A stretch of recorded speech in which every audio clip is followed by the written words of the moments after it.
Welcome to the Talk podcast with ideas strategist Linda Reed-Enever. Talk is where we chat about ideas and inspiration you can use to market your business. Get ready for practical tips you can implement today with your host, Linda Reed-Enever. Hey, welcome back to another episode of the Talk podcast. We all know that financial metrics like revenue, profit margins, ROI are essential, but they don't tell the whole story behind a business. And today I wanted to share with you why looking beyond those numbers can give you a fuller picture of your business's true impact, help you drive sustainable success. In another world, in my time before business, my job used to be looking at all the elements of a business that created impact and actually predicting what maybe would or maybe wouldn't happen along that way. And I was a troubleshooter and I loved my job. My job is amazing. And I still do lots of that today when we're working with clients. You'll see me predicting things or working with things, and even in the internal operations that we did here. And it's the other metrics that give me an idea about what's going to happen there. I can look at the profitability, I can look at the loss statements, I can look at the ROI, but it's the culture, it's the people, and some of those other things that tell me what the success is going to be, and also how well our marketing is working. Okay, let's start by addressing the elephant in the room, and that is the limitations of traditional metrics. Revenue and profit are often seen as the ultimate indicators of success, and while they're certainly important, they only provide a snapshot of our business's health. What these metrics do not capture is the broader impact of your business is having on your customers, your employee and the community, and even for the environment. For instance, a company might be turning a profit, but they have a high employee turnover rate and a low customer satisfaction rate. So those profits may not be sustainable in the long run. A high employee turnover rate normally means we've got knowledge loss, but we've also got upskilling and time loss along the way, which means that we could be more profitable than what we already are. And a business may also focus solely on short-term financial gains and be missing the opportunity for innovation and growth that comes from investing within their people, their processes, and social responsibility. And that is where alternative metrics come into play. As the business landscape evolves more and more, companies are recognizing their need to measure their success in different ways. And that does not leave us exempt as small business owners. These alternative metrics can include customer service satisfaction, employee engagement, social and environmental impact, brand reputation, among other things. And in fact, all of those factors are driving buying decisions from people right now. So we do need to be considering them.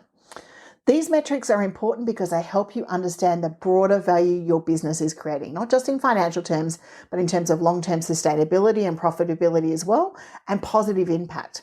So for example, high customer satisfaction scores not only show your customers are satisfied, but they're also likely to recommend your brand to someone else, driving growth through word of mouth.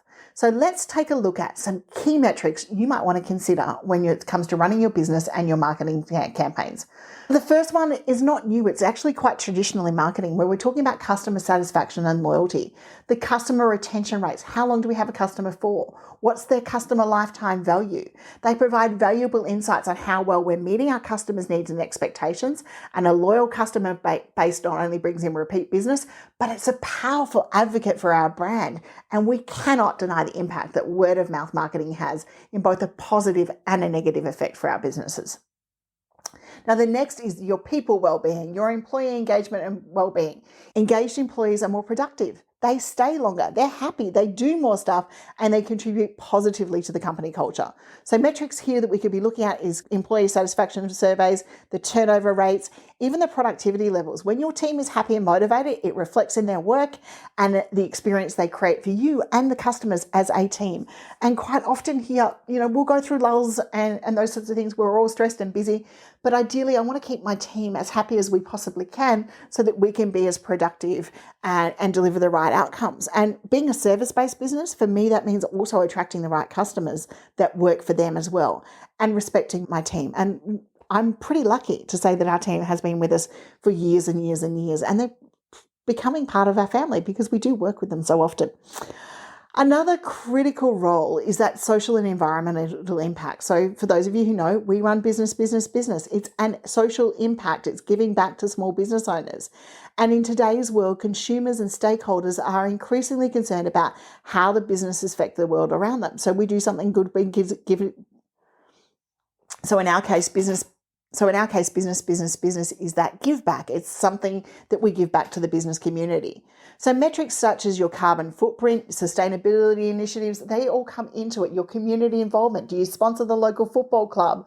These all showcase your commitment to being a responsible business owner and can increase customer loyalty and impact along the way. Sponsorship is nothing new, but sponsorship of local clubs, donations, support, all of that brings the community around you. And then there's brand reputation and public perception. These are vital metrics. So what are people saying about you on review sites? The brand sentiment, your media coverage, your social media engagement, and how the public perceives your brand. PR is in everything that we do. It is not just media relationships.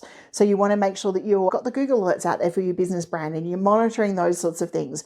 You're sharing good news stories with the media where you possibly can. And if there is a customer service issue or something pops up, you own it, you deal with it, you minimize the brand damage and keep that public perception of you well. And lastly, we can't forget in this changing landscape of business, the ability to innovate and learn. Metrics when we're looking at innovation and learning can include the number of new products or services we launch, if we're filing a patent for something, if we've made an investment in research and development. Innovation and learning is all about us staying competitive and tracking those metrics about what we're going to do for the future. So you might be looking at making sure that you're training your people as part of that innovation and learning, that you're upskilling, you're taking new things on in within your business. That is all part of the innovation and the journey that is business. So I've talked about all these initiatives. How are you going to implement it? First, it's important to set up a framework that aligns with your business goals. Identify which ones of these goals are most relevant to you and start working on them one by one and measuring and tracking those progresses regularly. There's many tools and technologies out there, customer feedback platforms, employee engagements, but even just asking for reviews in your marketing is a great way to start it out right now. These metrics need to integrate with those financial metrics because if we don't have money, we therefore cannot do these metrics. So we want to get the balance and the approach inside that area. An integrated approach means we balance our short-term financial results with long-term impact, ensuring our business is not only profitable, but also sustainable, responsible, and creating true impact. Remember, when you're looking at these alternative metrics, it's okay to start small. Identify a few key metrics that are most relevant to you and gradually expand on them and see the value that they bring. Regularly review and adjust these metrics just like you're doing your financial ones as well. And in the end, we can go beyond the bottom line. We can incorporate alternative metrics and we can provide a more comprehensive and holistic view of our business in success by not only measuring our financial importance, but the broader impact we make on our business, our customers, and our society as a whole. Thank you again for joining me on the Talk podcast. I hope this is working well for you. I'd love to know what alternative metrics you have in your business, so please comment and let me know about them. And if you've enjoyed this episode, please subscribe, leave a review, and share it with others who might benefit from this conversation. And let me know in a quality review metric way that I should create more content like that for you along the way. Until next time, keep making impact, keep measuring what truly matters within your business, and I look forward to sharing more tips with you again in the next Talk episode. Thank you for listening to another episode of Talk with Linda Reed-Enever. Make sure you subscribe via your favourite podcast app so you don't miss the next great episode. You can find more ideas and inspiration at enevergroup.com.au.